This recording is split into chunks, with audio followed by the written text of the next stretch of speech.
on YouTube. And what can I say? It feels fabulous to be live and speak with you. I hope some of you will join me in this breakdown of the new full moon today. So today is the full moon in tropical and in Cancer in the sidereal Vedic system in nakshatra, which is the eighth nakshatra. I will go into great detail when it comes to the lunation, what kind of energies we can expect, what is coming forth, what can we channel, a bit of Western Hellenistic astrology, a bit of Pico tricks, a bit of esoteric astrology, a bit of sidereal Vedic astrology, a combination of everything so we may better ascertain what is working for us. Astrology is one of the greatest tools. It is Jyotish, the study of light. So, it helps us in understanding our character and understanding the energies up above, as above, so below. Now, I felt very beautiful as I gazed through the symbol, the Sabian symbol of this particular lunation. Now, there were some discrepancies, but what really got me was this early morning dew sparkles as sunlight floods the field. So you have that early dawn, you have how that, the dew that sparkles as rays of, shafts of sunlight. They sweep down a canopy of trees and they touch the morning dew, and the morning dew glistens, right? So yeah, it had a very beautiful sound to it. Okay, that means there's a light, there's illumination. You immediately get to beauty, to illumination, to freshness, because the dawn brings freshness, right? My grandfather would say, take off your shoes. He'd take me for walks early in the morning and he'd say that, take off your shoes and walk on the grass. Because the early morning dew is what resuscitates your nervous system, okay, your immunity system, right? Your immune system. So sun is in Aquarius. This lunation is happening at 9 degrees of Aquarius. Okay. Uh, and of course the moon is in the opposite sign of Leo, 9 degrees, right? So now this is decan 1 of Leo. So the sun is being in Aquarius, is being ruled by Saturn, who's the domicile ruler. Okay. And the moon is in Leo, right? And she's being ruled by the sun. So the moon and the sun actually have a very beautiful connection. They're the archetypal male and female. It's as if they both need each other. The Chandra, the Chandrama and the Surya, right? The Ida Nadi and the Pingala Nadi. In Tantra, the sun is feminine, the sun is Shakti, and the Luna Nadi, Ida Nadi is Shiva. So you see, the solar Nadi has got venom because Shakti creates. The lunar Nadi has got Soma. Okay, so the mantra for moon is Cha Chandramaya Namaha. Cha Chandramaya Namaha. Okay, the moon is also known as Soma in Vedic astrology. Soma being the elixir of life. Right now, this is the card for this decan when the lunation is happening is 5 of Wands. So we see competitiveness in the air. Of course, a lot of Mars involved, so there will be competitiveness. But a lot of having to prove your point, having to stand up for something, or maybe just mindless competing because someone else is, and you have to compete as well. So this is the tarot card for this decan, the first decan of Leo. And this is the tarot card for the first decan of Aquarius. Okay, this is about somebody exploiting, a corporation's exploiting us. And then there's this anger welling up inside of us, right? We can see that the times now is very, very interesting. We've got a Kala Sarpa Dasha in Vedic astrology every 2 weeks till March. So this is a time when everything seems like a deja vu. You don't know what's gonna happen, yet you know what's gonna happen. You knew that was coming, but you were ill prepared. Okay, everything seems unfamiliar. Everything seems scary. Why? Because it's not something we've been used to, right? So now the term that the moon is in, okay, the moon is in Leo, 9 degrees. This is the second term, and this term is ruled by Venus. So it's a very benefic term, very temperate, yielding, talented, luxurious. So there are these significations of the term that seeps in. So, the moon is the common people. The moon is our emotion. The moon is our psychological makeup. The moon is the embodiment of mysteries. The moon is the mistress of the night, and all those things and the moon shines by reflected light. So remember, the moon also creates shadows. So there's a lot of shadowy, sinewy figures around lurking in our psyche. This lunation, right?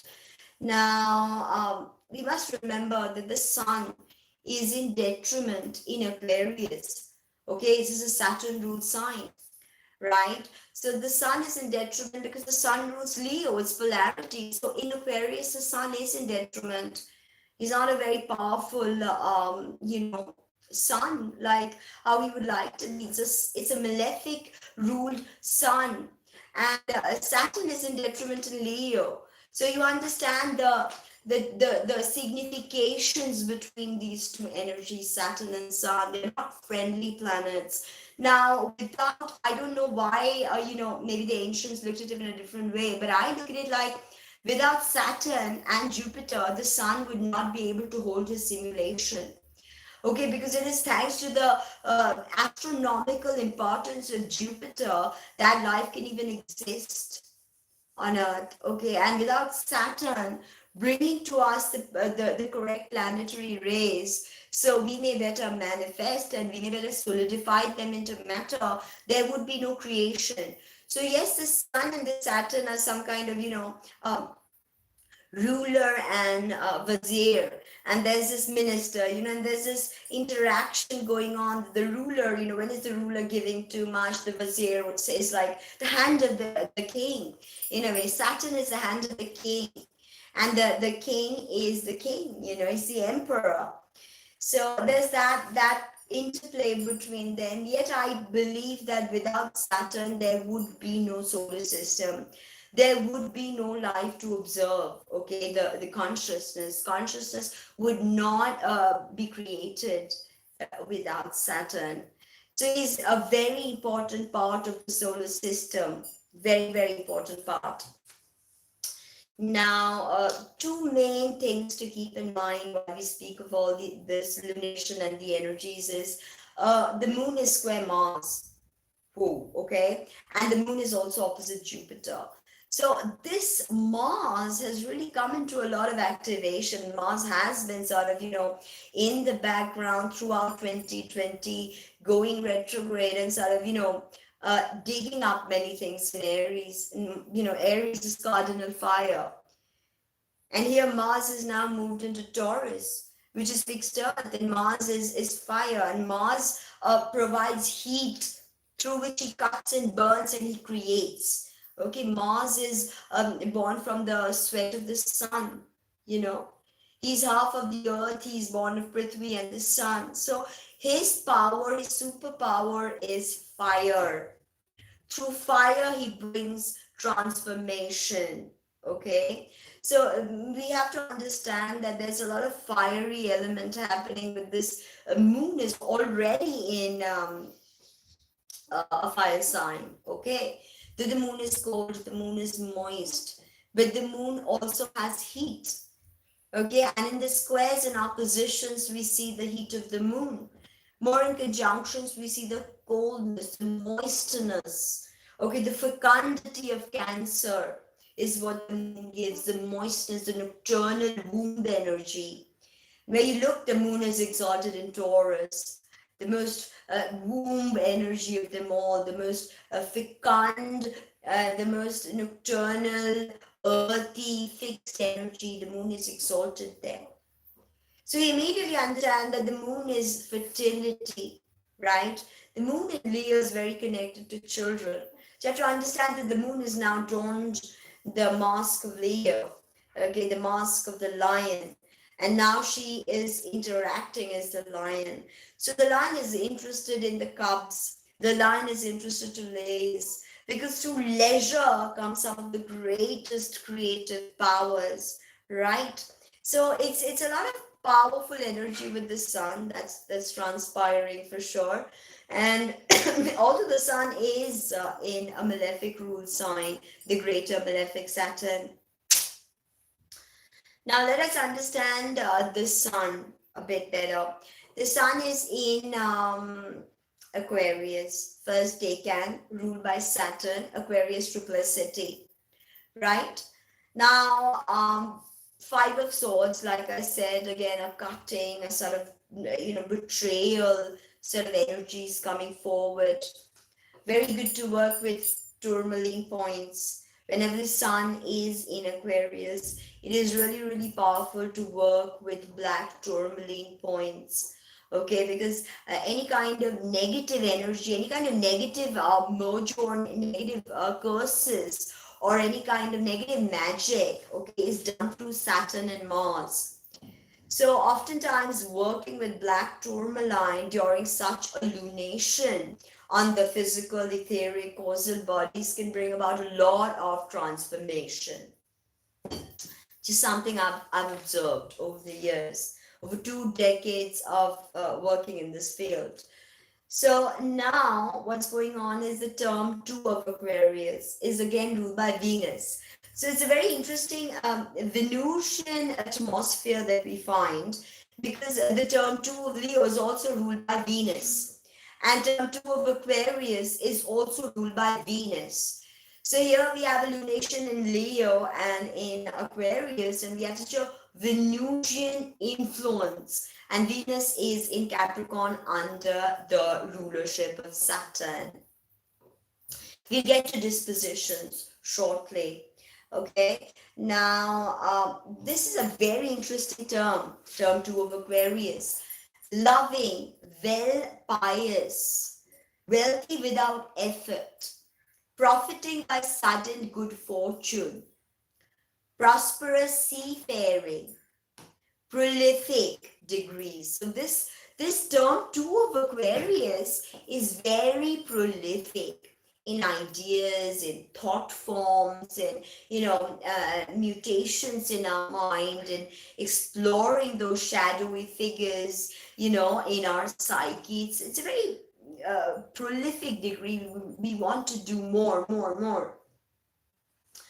Interesting that Valence mentions that prosperous to unite with old women, the crone, eunuchs, feeble, and you can gain advantage from these people, especially nativities who are born with an important point or an important planet in this term of Aquarius. You will get benefit and advantage from the old and the feeble, the eunuchized, old women. So there's something interesting that's playing out. Okay, now Leo moon is not dignified, right? Now moon is in a fire sign, so immediately there's this cutting and burning of the psyche. Yet Leo's fixed fire. So Leo, like I've mentioned this many times, is almost like a Havan fire, or in Western parlance, a campfire. When everybody and they are united by the warmth of the fire, and the fire brings illumination against the horrors of the night, and people can sit together, people can relax, people can share, people can exchange ideas, concepts about life in this kind of fixed fire. So that's something to understand about the fixed fire, how it differs from Aries. Think of like a matchstick. When you think of Leo, think of a Havan or a campfire. Okay, and when you think of Sagittarius, think of forest fires. Quick moving, fast moving, adaptable fire. But a fire of a Dhuni what an ascetic, what a sadhu or a tantric lights, or fire of a hava needs to be fed. Like that fire needs to be fed. And the moon is always hungry. So a moon in the fire signs is always extra hungry, depending on what sign and what house this falls for you and what this affects. Especially if the moon is your perfected lord, or if you're going through a Mahadasha of the moon or Antardasha of the moon. Can't quite understand the hunger. And Leo is libido, of course, very libidinal energy. Okay, so the moon is also square Mars. It enhances, and Mars is just met up with Black Moon Lilith. So it adds fuel to the fire. So what are you feeding? What side of the archetype, what vibration of the archetype are you feeding? Now, when you think of Leo, you think of fiery temperament. Okay. Yes, a lot of ego. If in a Leo that's not very balanced, and it's always about me. It's about my achievements. It's the Leo likes to be the center of attention always, and cannot function if he or she is not the center of attention. And that happens because the Leo is here to perform. Okay, the pomp and the glory of the lion is out there for all of us to see. We can never have that pomp and glory, but the pomp and glory is there for us to, experience in a way. Very free. The thing with Leo lunations is very free, very open-minded people. They can get encumbered by their own, ideologies, by their own, things that sort of keep them entrapped. They create their own entrapment. But otherwise, they're very open-hearted, temperate, intellectual. Leos love to learn and learn. The fifth house is the house of creativity. Okay, and fifth house is also the house of children. Children learn. Only when we stop, we cease being children, we cease learning. So the thing with the Leo moon is it's curious to learn. So that hunger component that we were speaking about could be about learning, okay, in a very positive manifestation. So kingly, very aristocratic energy, Leo, stable, way more stable. Fixed signs are very stable, okay, noble, upward trending, changeable. Leo is also pretty changeable. Fire signs are by and far very changeable. Fire and earth. Okay, these two modalities, they believe in change and they want to change. Solid, governing, civic, imperious. So arrogant. Imperious is arrogant. Cheeky. There's a very mischievous component of Leo.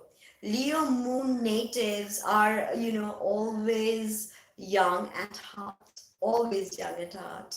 They can interact with children. They can play the fool. And remember, the fool is never the fool. The fool is the wise man. In ancient times, when the king would walk down the streets, it was the fool who would show the king. Of course, it was all in jest. And the fool was supposed to make fun of the king, poke fun at the king, because the fool has already corresponded with the people, and the fool knows of the grievances of the people. So the fool is ready to, deliver that in a comedic, funny manner to the king, by poking fun at the king, by holding a mirror to the king. This is the symbolism of, I think, Leo and Aquarius. It's very interesting. Leo's king, I'm the king, the emperor, and Aquarius is the jester. And Aquarius is like, oh, are you sure that was done this way? I mean, Saturn can be, I know we do not think of Saturn to be a jester, but Saturn is very friendly with Mercury. And Mercury is the jester. The Saturn understands humor, okay, because Saturn is exalted in Libra. Okay, so it's very interesting. Once you start exploring the archetypes, they begin to tell you a story. It's only if you listen, they tell you their story. They tell you what you need to know, you know. So let's understand the dispositions. We've got the sun in Aquarius, ruled by Saturn. We've got the moon in Leo, ruled by the sun, ruled by Saturn. We've got Mercury in Aquarius, ruled by Saturn. We've got Venus in Capricorn, ruled by Saturn. Wow. We've got Mars in Taurus, ruled by Venus, ruled by Saturn. Now, Mars is very, very important. Now, Jupiter and Saturn are both in Aquarius, ruled by Saturn, Saturn in rulership. Uranus is in Taurus, ruled by Venus, ruled by Saturn. So, when we look at a chart of today's lunation, we see Saturn stands dominant as the final dispositor. Okay, so a very air dominant chart, and the chart formed a bucket shape. Okay, and the funnel of the bucket was the moon on the other side. All right, and all the planets were bunched up in a bucket shape, and the handle of the bucket was Luna or the moon. Okay, now the bucket shape has a tendency towards extremes. Okay, kind of like the fives. And because moon is the release button, emotional outbursts are possible. Okay, sorry. And all the planets are applying a pressure to the moon.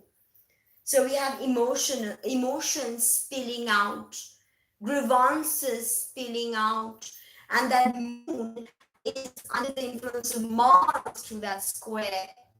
So there's a lot going on, and then Mars is already with Black Moon Lilith.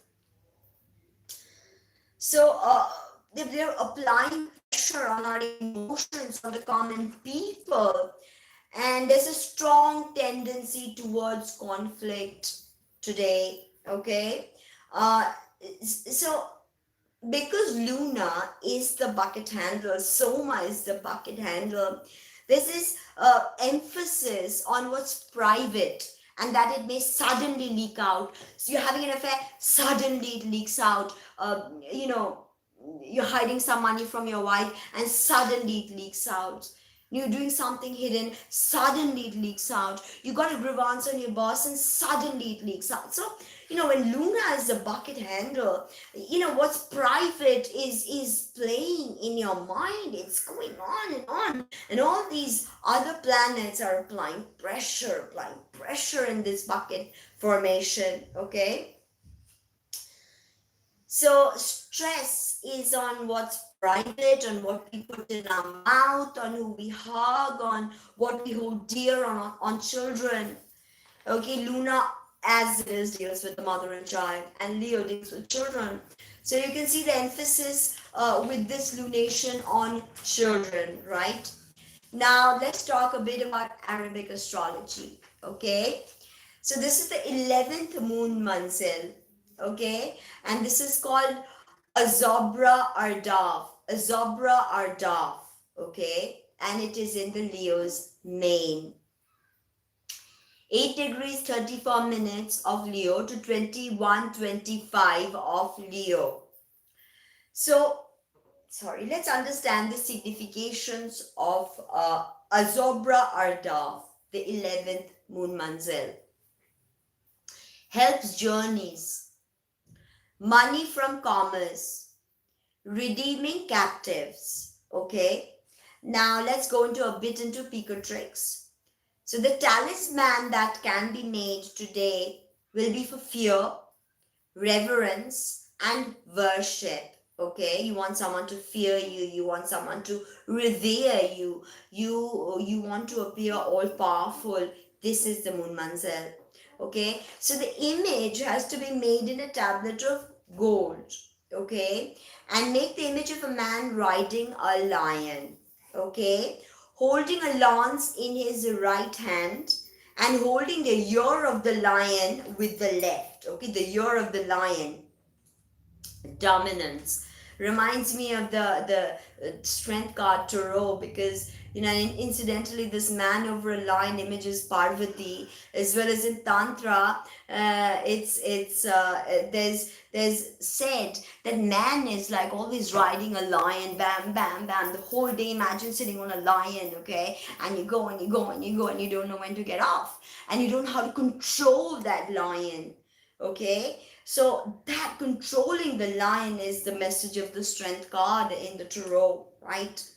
So now we've got the image of a man riding a lion, holding a lance in his right hand and holding the ear of the lion with his left. Okay, and in front of this image, write the name of the Lord. The Lord of this manzil is Nekol, Necol. So incidentally, I also know a Nicole born in this manzil, with the moon in this manzil, and moon in this 9 degree, and born on this manzil, Nicole. So the Lord of this manzil is Nicole, okay? And say, you, Nicole, bring glory to me, so that I be feared by men, and may they tremble in fear when they behold me, and quiet the heart of the king, the lords, and men of high estate, that they grant me honors and dignity. So if you carry this image, you have to suffumigate it, you have to meditate on it. Now, if you carry this image with you, you will be invincible. So the common man and woman will fear you, but the high people, people in positions of power, will be attracted to you. Nicole is the name of the Lord of this mansion. Okay, Nicole, Necol. Now let's get to aspects. Okay, yes, I will, but this is not a video about that. Now let's get to the aspects. Let's try and understand the aspects. Okay, now moon is square Mars. Now I've told you, when this happens, this is not a good sign. Okay, and why is it not a good sign? It's not bad either. Okay, personally, I love squares because I have tons of squares. I love squares, but a traditional astrologer would tell you, oh my god, you've got the moon square Mars. Oh, okay, hard. But what happens with moon?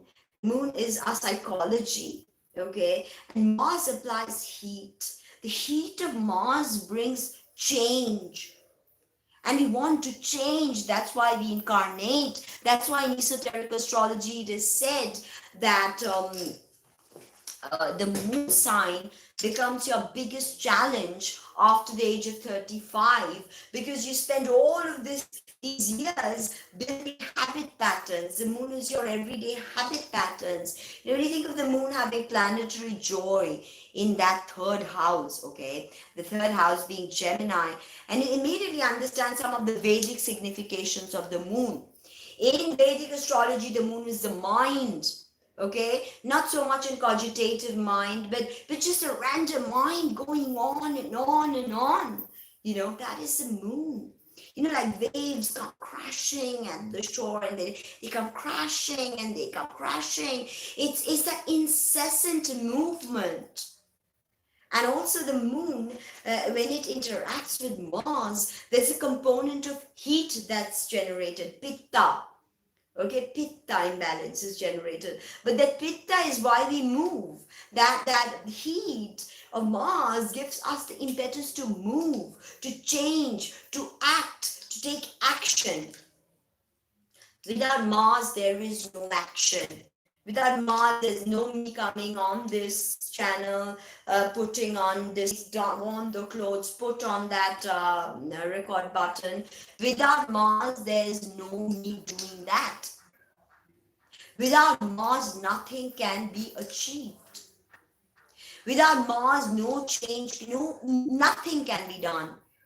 So it's all well and good to say, oh my God, moon square Mars, but it gives you this impetus, this heat that is needed. Because, the moon is fanatic. The moon is mysterious. The moon needs this fire from time to time to sort of awaken to the magic, the alchemical transformation that's going to happen. And I can see that happening, if you allow it to happen. The moon is opposite Jupiter. Now, this is very interesting. The moon is square Mars, the moon is opposite Jupiter, the greater benefic. Jupiter and moon, Soma and Brihaspati. Now, this is happening in Pushya Nakshatra, okay, which is by Jupiter in Vedic astrology. Pushya Nakshatra is one of the most benevolent nakshatras, the eighth nakshatra. Okay, so there's a Jupiterian influence to the moon. Even if you don't know Vedic astrology, it does not matter. The moon is still in the nakshatra of Pushya. Okay, it is still being fed by Jupiter and Saturn and Mars, because in Pushya nakshatra that's Scorpio Navamsa. Okay, so it's very beautiful how the stories interplay with each other, and interact with each other, like vines across the great pillar of truth. They keep intertwining, and it's up to us to glean the pearls and make the necklace that's best suited to us, right? So we've got moon opposite Saturn. Again, Saturn being that very sobering influence on the moon. Like, okay, you have this emotion, but how do you structure that emotion? Okay, and oftentimes we tend to think of Saturn as a negative force. Saturn is something that's just so karmic, so daunting. There's nothing that can be done about it. I mean, nonsense. Saturn is our greatest friend. It is, as Saturn, is a job of Cancer to bring souls into incarnation. It is the job of Capricorn or Saturn to liberate souls. So with the moon being opposite Saturn, there's a liberation aspect that's there, of emotional stability that is available to us. And anyway, both of these are fixed signs in the Hellenistic system, in the tropical system at least, right? So now we've got the moon also square Uranus. Now, this is about a freedom. Yes, any astrologer will tell you freedom. Anything to do with Uranus is freedom. Uranus is known as Prajapati. Okay, Om Reem Prajapataye Namaha was his bija I told you. You may even use the bija of the sun. Om Ram Prajapataye Namaha. Uranus and the moon have some very interesting, once you understand Prajapati, and you understand that Prajapati creates, then you understand that when Prajapati is squaring the moon, again, squares are friction. Squares are pitta. Okay, and when Mars is square, the moon, it's a lot of pitta. Uranus is electrical. Okay, Prajapati energy is electrical energy that vivifies, that stupefies, that stuns, that liberates by stunning. Okay, it's there was a study on this, that people were said chant Om Prajapataye Namaha. After 5 minutes of chanting, about 30% people felt uncomfortable, whereas no one felt uncomfortable chanting Om Namah Shivaya. Why? It's because Prajapati, or the Prajapataye Namaha, is a powerful, sort of like a thunderbolt energy that is not always easy to ground, that is not always easy to understand. That is why Uranus, Prajapati is the wild card, but Prajapati creates. So when moon is square Uranus, create. And at least Uranus is where in Taurus. And moon and Venus are good friends, right? So there's a level of compatibility there. Venus can always come in, and Venus has already got her significations in, her importance in, because she's a ruler of both the terms. Second term of Leo, second term of Aquarius. So Venus is coming in with a very powerful connecting ability. Mars separates, Venus connects. That's why Venus in esoteric astrology is Ushana Shukra. Ushana Shukra is the most elevated soul of the solar system. Ushana Shukra is so full of love. Okay, Shukra is love. Okay, so now we have the Sun square Mars again. A lot of pitta, a lot of heat being generated. So it's always good to keep that pitta in check by doing, keeping yourself hydrated, doing the correct yoga asanas, shitali pranayam. When pitta is a lot in the body and outside, and your eyes are literally burning with the internal heat, it's very powerful to do Shitali Pranayam. Even Anulom Vilom will help. Om chanting, very simple. Om.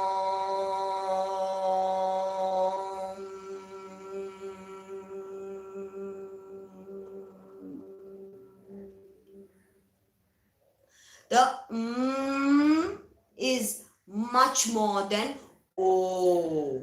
Okay? Ideally double. And the will fade out, right? So that is the best way to balance pitta. Now, Sun trines the nodes. Now, Rahu has a very interesting story because since Rahu came into Gemini, we've heard stories. I know the reports that are going on, and they're saying that information has weight.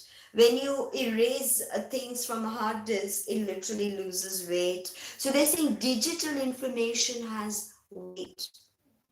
So it cements the simulation theory and whatnot, but it's so interesting that scientists are just discovering this with Rahu subversively bringing all this information, all this importance to Gemini.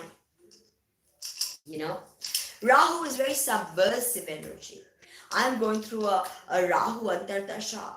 So it's I don't know exactly why for you, but it's always best to get your natal chart read. But Rahu is considered a malefic. Okay, is considered a malefic. And we have a Kala Sarva Dasha every 2 weeks. This 2021. I'm going to get into that. Okay, so now we've got Sun conjunct Jupiter and Saturn. Very Saturnine vibe because both the Sun and Jupiter were traditionally friends because they are fire. Jupiter rules Sagittarius. Jupiter also rules a part of the fire triplicity, and it's very interesting. It's almost like the Sun conjunct Jupiter and Saturn is all of us trying to understand what's going on. But remember that in Vedic astrology we consider something called combust. Okay, the Sun and Jupiter and Mercury actually combust right now. Okay, so combustion is when planets are weakened, when planets cannot express themselves in the way that they would like to, in a way that they want to. The significations are definitely dimmed. Although we have Jupiter, who's the sole ruler of Aquarius in esoteric astrology, according to Alex Bailey, and we've got Saturn, who's very strong here in Aquarius, but that Saturn is combust right now. So there's a lot of covert things that are happening that we see in the news because of the Saturn Jupiter being combust by the Sun. Okay. And very interestingly, Mars is involved in all this action, right? Uh, he's squaring the Sun, he's squaring the Moon. Uh, the Mars is also conjunct Black Moon Lilith. So this brings out a sort of ferocity. Black Moon Lilith is fantasy, rejection, denial, a feminine energy. So Mars being conjunct that Lilith could, in a sense, provide ammunition to women to want to speak out, especially to the types of women who are not conventionally mothers, who are not conventionally wives, who may be a single mom, who may be divorced, who may be widowed and is possibly out there looking for love. All kinds of people make up this world, right? Who are we to judge? So this Mars is providing this impetus to Lilith. Lilith is a mix of Mars, Pluto's Yama, the god of the netherworld. So, and Pluto is, of course, very, very interesting because Pluto is at 0 degrees of Capricorn in the Vedic system. And Pluto is just initiating Capricorn right now. It's a lot of changes ahead, people. Be careful of injuries to the neck and trachea. Okay, no surgeries. I suggest no surgical procedures at all. Now let's get to some fixed star astrology. So fixed star at 8:35 of Leo, 8 degrees 35 minutes of Leo. It is Asellus australis, Asellus australis, Asellus, Asellus australis. Okay, it's a very unfortunate fixed star. It is of the nature of the Sun and Mars. So the moon being conjunct the fixed star Asellus australis is bringing in some negative significations. Okay, military preferment, blindness. So there's a lot of militaristic movement happening in many places in the world right now. A lot of military is buying arms for once. A lot of stuff is going on with the military. Blindness, eye trouble. So natives with their moon or Mars or even Sun placed eye troubles, okay? Shipwreck, mass murder, horrors, self-willed, uncooperative. This is the signification of Asellus australis. Now, the next fixed star is a neutral fixed star, Giansar, or Giansar, Giansar, at 10:20 of Leo, 10 degrees 20 minutes of Leo. Giansar, neutral, of the nature of Saturn and Mars, penetrating and analytical mind, travel and many friends, craft, ingenuity and valor, danger of robbery, and accidental poisoning. So we see this shipwreck, travel by ship, popping up a lot. So travel, there's something about travel, but travel can also be internal, of course, right? Poisoning could also be something as mundane as food poisoning. So remember. Now let's get straight to the Vedic astrology bit, after which tarot reading for all the 12 signs. Not too much in detail. I didn't have a throat all this while. So this is the 8th nakshatra, the Pusha nakshatra. Okay, very benevolent nakshatra. Lord is Saturn and the planetary deity is Jupiter. So Brihaspataye Namaha. Om Brihaspataye Namaha. Om Brihaspataye Namaha. Very powerful chant for this. And the moon in Pusha wants Dharma. So each nakshatra is broken up into 4 padas. The padas are Artha, Kama, Dharma, Moksha. So when a particular planet is placed on a certain pada, its internal wants or it's hardwired to go for that particular archetype. Here the moon is archetype towards Dharma. Dharma is not so much religion as many people tend to think, but Dharma is the right way of life, the art of living consciously, righteously. Okay. This is in Pada 4, like I said, once Dharma. Scorpio Navamsa, ruled by Mars. That's why I said that Scorpio Navamsa is the most esoteric, the most occult side of Pushya Nakshatra. So we've got this intense yearning for something deeper, something more profound whenever we have the lunation in the Scorpio Navamsa, which is Pada 4 of Pushya Nakshatra. Mars ruled. So you see how Mars is again and again coming up in different ways, bringing his heat, transforming.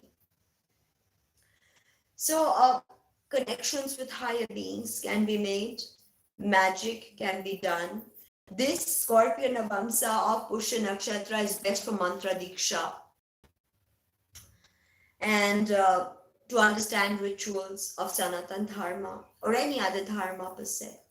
Okay, to do any form of magical ritual, to engage in any kind of planetary magic is very powerful in Pada 4 Scorpio Navamsa of Pushya Nakshatra. Mantras. Om Brihaspataye Namaha is very powerful, like I said. And Leo is the sun. So, Om Reem Ram Namah Shivaya. It's calling Shiva through the beej of the sun. Ram being the beej of the sun. Or Om Sa Suryaya Namaha. Sa Suryaya Namaha. Om Cha Chandramaya Namaha.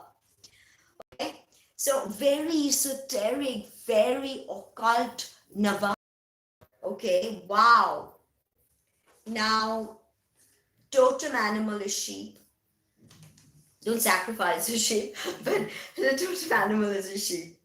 Symbol is flower, circle, or an arrow. Pitta dosh.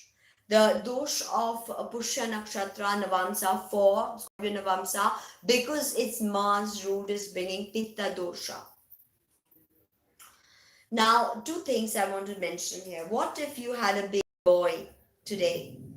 What if you gave birth today to a baby boy? Be careful of his health till the age of 15. And if you have a baby girl, she may have respiratory problems and may bruise easily. These are my own experiences. I have clients in Pushya Nakshatra, and over and over I've seen these things repeat. Bruising easily. Okay. Now, Om Brihaspataye Namaha is perfect. Tara is the Mahavidya associated to Brihaspati or Jupiter. So Tara beaches stream. So rain stream hum, which is Neela Saraswati mantra, is very powerful. Tara Gayatri is powerful. Om Hum Tara Vai Vidmahe Maha Ugra Vai Dhimahi Tanno Tara Prachodayat. Stream, rain stream hum, I think is very powerful. A lot of people can do Neela Saraswati. Even Ain. Okay, Ain is the beach of Saraswati as well as Tara. So saying Ain is very powerful. Even if you say, actually chanting is Vaikhari, which is Ain. Whispering is Madhyama. Okay, in the mind is Pasyanti. And then Para, where the japa is always happening, that is a japa jap. So when you say, you're just saying Ain in Pasyanti. You're not saying it. You say,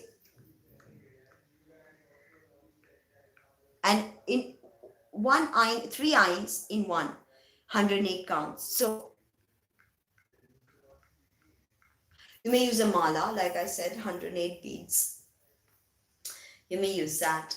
So let's now discuss Mercury retrograde in this system, in the Vedic system. Mercury retrogrades into Capricorn 31st to 21st February.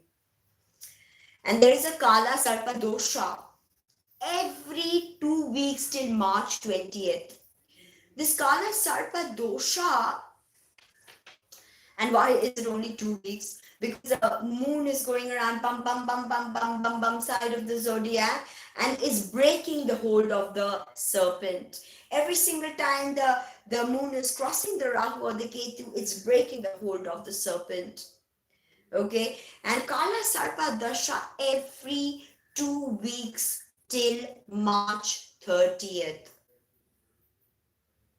Time of, extreme unknown. We don't know what's going to happen. Literally, we do not know what to expect. Okay, now the moon Sabian symbol also that I found was glass flower shaped beautiful vases with their controlled breathing. This is so interesting because the moon has a lot to do with breathing because it's associated to Iranadi. So when you create something and you apply the correct pressure, you create. But if you're just blowing indiscriminately, you can't blow glass bubbles. Ages ago, when I wanted to be a filmmaker, I was working in the film industry for many years as a screenwriter and as assistant to many directors. And over there, and while I was looking at film, I'd watched Glass by Bert Hanstra, a documentary on how glass is made. It's a documentary masterpiece like Nanook of the North. But just watching Glass by Bert Hanstra, the shots over there, and this Sabian symbol sort of stirs something primal in me. How methodical must you be to create? You can't just create the right amount of breath. And they say that reality is the outpouring of the breath of the deity. So this symbol also sort of really exhumed this idea for me. It was buried somewhere in my subconscious.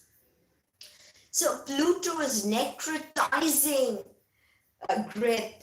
Okay, we felt the necrotizing grip of Pluto from 2008 in Capricorn, and Pluto went into Capricorn, right, in the tropical system.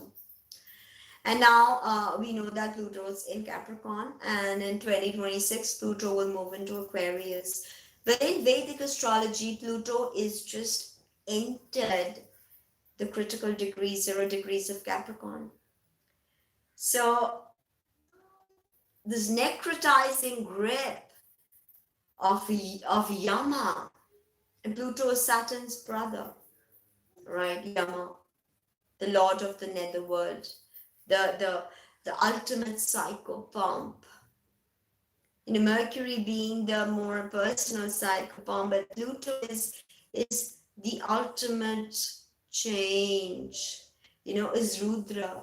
Pluto is Rudra. Om Namo Bhagavate Rudraya. Om Namo Bhagavate Rudraya. So it's very interesting lunation, and I'm very sad that I couldn't come up before and do this video for all of you because I had ill health and I have just endless commitments. But let's just brush up now so we may all remember the astrology. Sun, Decan 1, Tarot card 5 of Swords. Moon, Decan 1, Leo. Leo, of course, Leo triplicity, Aquarius triplicity. Domicile rulers, Saturn and Sun. And of course, final dispositor up in the skies as we speak. Saturn is not someone to be feared. Saturn is not an energy to be avoided or hated or maligned. Saturn is to be embraced. Okay, so you can do many things. I've got tons of videos on Saturn. Please check them out. But let us not waste any time. No. We can see that Aries is going to get a lot of action. Why? Because your ruler, Mars, is squaring the sun and the moon. Okay. So Mars is again in a fixed sign. So we've got this powerful T square that's happening. And I mean, we don't know how it's going to pan out, but we know there's a lot of Pitta dosha, accumulating. So Aries, a lot of changes ahead. Chariot, they don't run just yet. Hold your horses, Aries. Be thoughtful of the actions you're going to take because they have repercussions. Now, Taurus. Incidentally, your ruler is in a Saturn rule sign, disposited by Saturn, as she's in Capricorn. And Venus will be a part of the Aquarius stellium. I mean, 7 planets in Aquarius from 11th of February. Is that a joke? It hasn't happened like that since 62. Okay? 62. So, what are we gonna see? I have no idea. Venus rule Taurus. For you, you have something out there that you've put out and you're waiting for a response. Okay? A solid response may take some more time because you know that Mercury is retrograde again, and Venus is quite steadfast and sure in Capricorn. She likes that earthy feeling, that earthy vibe because she also rules Taurus. So I think that whatever it is that you've put out, Taurus, something special is gonna come, even if it is not immediately, or even if it could be someone. If that's what you put out there, and the feel, the intention of having that someone. Now, Gemini, your ruler is Mercury in Aquarius retrograde. Okay, now not yet retrograde, stationing. And I have mentioned that the station part is possibly more, um, you know, potent. Maybe potent is just a word we have to use because, you know, we don't understand how to explain this any better. But just a lot of mercurial influence out there. Okay, all the Mercury is combust, by the way. Retrograde combust. This lunation could be hard for you, Geminis. Now, Cancer. This is tropical Cancer, not sidereal. So, tropical Cancer. The moon is in Leo. So it's in your second house if Cancer is your rising. The moon being in Leo, it could be about children. It could be about some work with children. It could be about some really precious creative ideas that finally start moving. Okay, and finally you see that it's just something that's gonna happen. Okay, and we've got the hangman in reverse. So it could be that you need to change your point of view. You need to change your point of view. And delays are possible, major arcana. So whatever it is, you cannot hurry it up. You cannot hurry it up. Let it take its own course. Cancer, please. Now, Leo. To have a lunation in your particular sign means, see, in a year, you get one new moon and one full moon in your sign. When you get a new moon, you sow seeds. And when you get a full moon, you see the culmination. So this was the culmination, Leo. Something came to light today or will come to light as we speak. Something that could really change the way you feel about something or think or, ideate. The Judgment card in reverse. Now, this is sort of a rebirth that is promised to you, Leo. Okay, a sort of a rebirth that's promised. But don't forget that there's a lot of Saturnine influences, and Saturn liberates souls, yes. But there's just a bit of, more work that needs to be done at this point. Spirit is telling me that, Leo, whatever comes to light today, use that as a way to metamorphose, to transform the debris inside, the alchemical, and somehow spirit is telling me I can hear the words alchemical humanitarianism. So alchemical humanitarianism is just something I hear, Leo, for you. Virgo, again, you are ruled by that Mercury retrograde in that sattvic sign of Aquarius.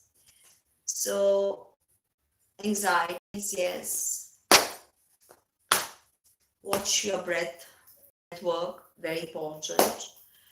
Do not eat nonsense or processed food. If you're a good vegan, you possibly don't. Got the Hierophant in reverse. And this is the card of Taurus, actually. Okay. And very interesting, Virgo. Taurus is your ninth house. So there could be delays to your travel plans. There could be clash with some foreigner. There could also be that you discover something that in your value system was becoming redundant. That you don't need to think like that. This has been handed to you, but you can decide, you can opt not to go for that. And there's a lot of change. This could also be disillusionment with a concept or an idea. It could be educational setbacks as well, Virgo. And for some of you, it could be problems with someone you consider a teacher. Now, Libra. Uh, it's well and good because Venus is in a solid position, though, and Aquarius is your fifth house where we have the sun, and sorry, Leo is your 11th house, which is a very benefic house. So there's something that's good. There's something that's tangible that you can sniff, and you're like, I feel that change is coming, and it's almost there.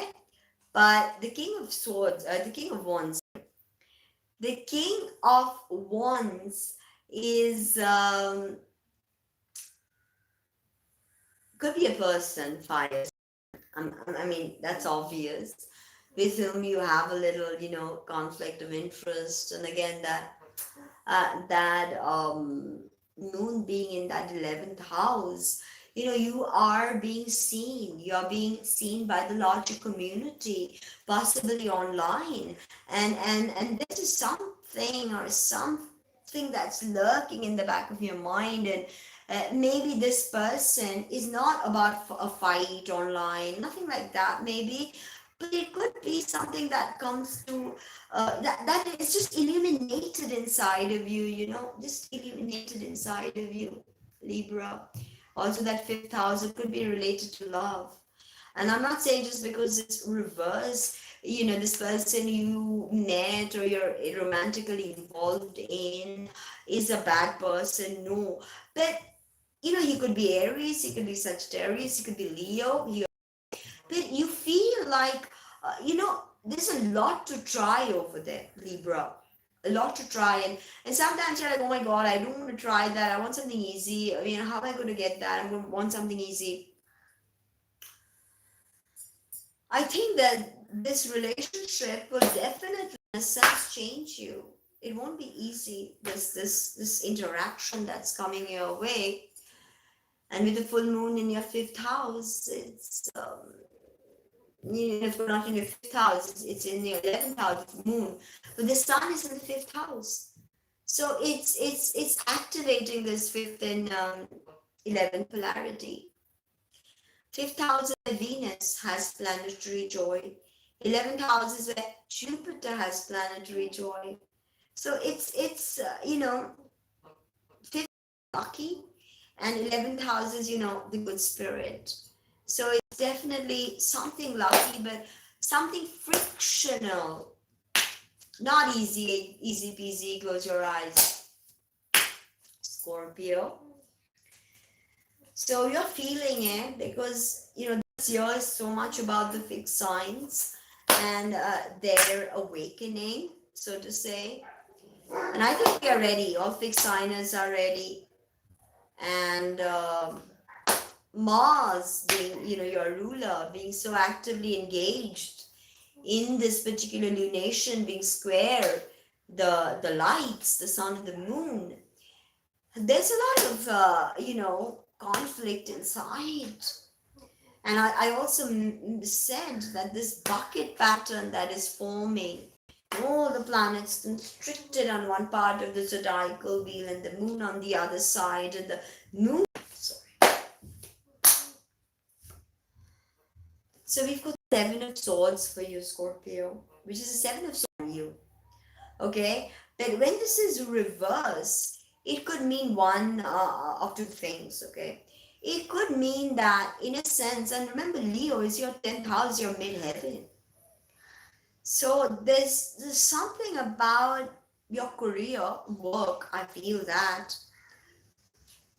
whatever's happening behind the scenes, I think Mars squaring the lights is going to reveal something pretty profound to you. Something that's stolen, maybe already. Something that you may need to retrieve. It could have even become a quest, a quest. Now, we go Sagittarius. Sagittarius, your ruler Jupiter is very active and is opposite the moon. So let's see what we have for you. Beautiful, you've got the Six of Swords, a lot of sword cards, and this is you literally moving away from a traumatic experience. Okay, whatever it is, whatever had happened to you, whatever was really difficult to process in 2020, it's excuse me, it's almost like a moving away, and for a lot of you it is romance, because Leo is your fifth house, is your, again, your ninth house. Aries is your fifth house. So there's a lot going on with your ninth house. It's foreign people, education, higher education, whatever it was that was troubling you. And Jupiter was in depression all of last year. Not only was he in a malefic rule sign, he was conjunct malefic, and he was in fall position. So, it was a very rough time for Jupiter. So, Capricorn, what can we have for you? The opposite, Sagittarius, sorry, we did, sorry, Capricorn. We have the card of Cancer, which is your polarity for you. So, there's something right. Venus also is in your sign. So, go ahead. If it's love, it's romance, and you have something in mind, go ahead, say it, meet that person, do whatever you need to do, because I think the universe is saying, yeah, go for it, do it. Aquarius, what to say, this is all about you, your polarity, you and Leo. What can we expect, Aquarius? What can we expect? This is the second time we've had the Hanged Man in reverse. I don't know, did I have it for Leo? If I had it for Leo, then this would be very freaky, because both of you are being asked to, or I think I had it for Virgo. And if it's a Virgo, Virgo and Aquarius are in conjunct or in a quincunx aspect. However, that's a very problematic aspect, by the way. But yeah, I mean, change the way you look at something, change your perspective. It's not now, it's wait a bit. Let's see what happens. Let's change our opinion. Let's change our viewpoint. And possibly that could be very productive. Changing the viewpoint could be very productive, Aquarius. And now we have Pisces. This I do want to make smaller reports, because 1 hour plus reports are just so long. But when you're discussing different branches of astrology and trying to link the whole story, it's necessary to elaborate and explicate in certain cases. Last card of the day, Pisces. Let's see what we have. And we have the Ace of Wands in reverse. So Pisces, things have been hard last year. Why? Because your ruler Jupiter, and yes, I use traditional rulerships. So your ruler Jupiter was depressed. Okay, but Jupiter's now got out of that. He's still very close to Saturn, and he's already had his meeting with Saturn, and they've decided on what the next 20 years are going to look like, and what they are going to do with this whole new Aquarius energy. And incidentally, for you Pisces, all of this was in the 12th house. Did you notice that? So there's change. There's a lot of, thank you, there's a lot of change that's going on. Please share the videos, because I am not being able to get the kind of subscribers and people attending my live shows. I feel like this information is important, and I've been very ill, but I still want to come out here, gather all my energy to be able to talk to you, to be able to give you this information, because it's important now that as consciousness understands and accepts it, and feels it, a lot of change can be made. So Pisces, things are about to change. Did I put a card for Pisces, or was I just blabbing the whole way through? I don't remember. I think I did. Did I pull a card for Pisces? I think I did. I think I did. Which one was it though? I don't know. So maybe I did not. Then let's see what we can expect for Pisces. Yeah, maybe one more card. Oh wow, it's Eight of Cups, one of my favorite cards, but in reverse. It means you need to walk away from something, Pisces. You may have got a double card, but it's all of this Leo energy in my 12th house, and Pisces tends to understand the 12th house energy, because it's so much about endings that sometimes you cannot get a grasp of the beginning. The ending is so quick that you don't get a grasp of the beginning with all this 12th house energy. And I just wanted to share with you this tourmaline point that I received. If you want to buy any kind of crystals, please let me know. I have some really precious, beautiful crystals, and pendants of all kinds. That's aventurine, that's black tourmaline, that's lapis lazuli, that's red jasper. You can just double them up and use them as earrings as well. They're for unisex, so they're for men and women. And there's just a lot of vibrancy. I wear tons of them. You don't have to wear tons of them. You can just wear one. My Sri Yantra pendant, and there's a lot of Sri Yantra. I just got sick and had just so much work that all of this Sri Yantra content is sitting there, and I'm yet to make it. In fact, this report was so late. I'm doing it on the day of the lunation. I never do that. I always tend to do it as quickly as I can.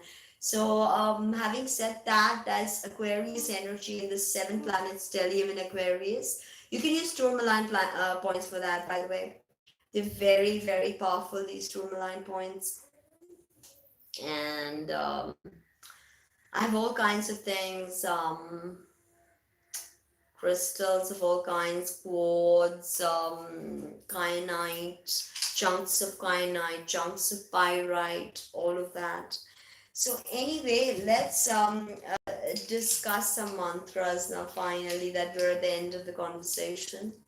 Maybe I will chant for you the Navagraha Stotram. The Navagraha Stotram pays obeisance or propitiates the 9 traditional planets of Vedic astrology. We do not take Uranus, Neptune, and Pluto into consideration. We take Rahu and Ketu, the 7 planets, and Rahu and Ketu. Okay, so let's begin on this lunation. May this chant find your center, raise your vibration. Om Japa Kushma Shankasham Kashapeyang Mahadyuting Dhantaring Sarva Papa Ganam Pranotasmi Divakaram Divya Shankatu Sharabham Kiridaranabasambhavam Namami Shashinang Bhakta Sambhora Mukutabhushanam Dharani Garvasambhutam Vidyut Punja Samaprabham Kumarang Shakti Hastancha Lohitang Namamyaham Priyangu Kalika Shamang Rupena Pratimang Budhang Saumyang Sarvaguna Petang Namami Shashinang Sutam Devatana Rishinancha Gurum Kanaka Sannifam Vandya Bhutang Trilokanam Paramam Gurum Sharva Shastra Avataram Bhargavam Pranamamyaham Nilanjana Chaya Prakyang Ravisunung Mahagraham Chayaya Garva Sambhutang Vandya Bhaktya Sanaischaram Ardhakayang Mahaghoram Chaditya Vimardakam Singikaya Sutam Rodram Tam Rahu Pranamamyaham Palaladhuma Shankasham Tara Graha Vimardakam Rodram Rudratmakam Kruram Tanketum Pranamamyaham Vesanaktamidam Yapartaprata Suchi Divabaya Diba Ratro Shanti Sasyana Sansay Esarya Matulanchapi Arogyam Pushti Vartanam Naranari Priyatancha Nitya Tasyopayayate Takshako Hagnirathamo Vayuje Chanye Grihapirika Te Sarve Prasamang Yanti Veso Brana Sansay Sri Vesa Virajitang Navagrahastotram Sampurnam. So each shloka of, so the first was the propitiation of the sun, Japa Kusuma Sankasam Kasyapeyang Mahadyuting Dhantaring Sarva Papa Ganam Pradotasmi Divakaram. So the sun has many names, thousands of names. Through each of the name, you realize the significations of the sun. The Sanskrit alphabet by itself is the 54 alphabets of Sanskrit are 54 matrikas. So if you know the Sanskrit pronunciation, which many of my Western students, many of my other students, they want to learn mantra science. So they must understand the pronunciation and learn the Devanagari script, because each alphabet is a matrika. Each alphabet is an energy. So the whole body is actually can be energized and vivified by mantra purush. For instance, each part of the body has a bij mantra. So you may vivify or heal that particular part of the body, or you may just heal the whole body with mantra purush. So I will be making a lot of videos on mantra purush. Next time I come online, I want to make a ton of bij mantra videos, because I'm getting a lot of emails asking different mantras, different understandings, a lot of interest on Yakshini sadhana. So a next group of videos, if I can manage today, I will be on mantras, different types of mantras. So you may better today, as I said, this lunation being in Pushya Nakshatra, in Scorpio Navamsa, today is a very good day to do mantra. Live with, sit with mantra, listen to mantra, watch a woman like me online recite a Sanskrit old mantra. All of this is very powerful for today.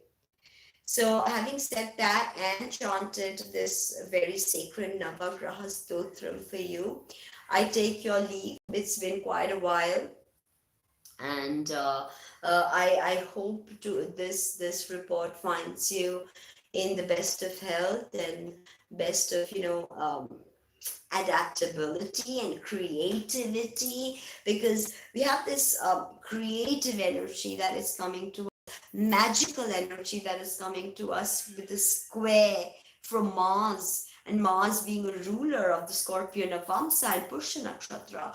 So Om Prajapate Namaha will bring in the Uranian power.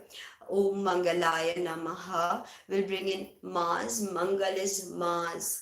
So Mars seed sound is Om Krang Krim Krom Sa Mangalaya Namaha. So you may call upon Mangal, you may call upon Mars, and today, incidentally, is Thursday. So today is the day of Jupiter, and tomorrow is Friday, the day of Venus. And I said Venus is strong because she rules both these terms. Yes, she's under Saturn in dispositions, right? But that's it. That was it from me. Don't forget to book your readings. Very good day to set an intention and book your reading. So you know what seed sounds, what is your seed sound. And again, on the 11th of March, I'm giving Diksha to a whole bunch of people around the world, not together individually. If you are interested in Mantra Diksha and you want to learn basics of puja, kindly drop me an email, tina@tinahills.com, and we'll talk. Thank you so much for being here, listening, commenting, everybody. I'm sorry I cannot interact with the comments separately. It's just breaks my chain of thought and I go on a ramble. That's why I need to write down my points, because once I start rambling, and then it's difficult for me to stop because there's just so much to say. As I tell my friends that I could be making content 8 hours a day, non-stop, like 7 days a week, and I would not be exhausted of all the content that I have to give to you guys. So it's endless, and I hope to continue to provide what you need. Thank you so much, and speak soon. Bye bye.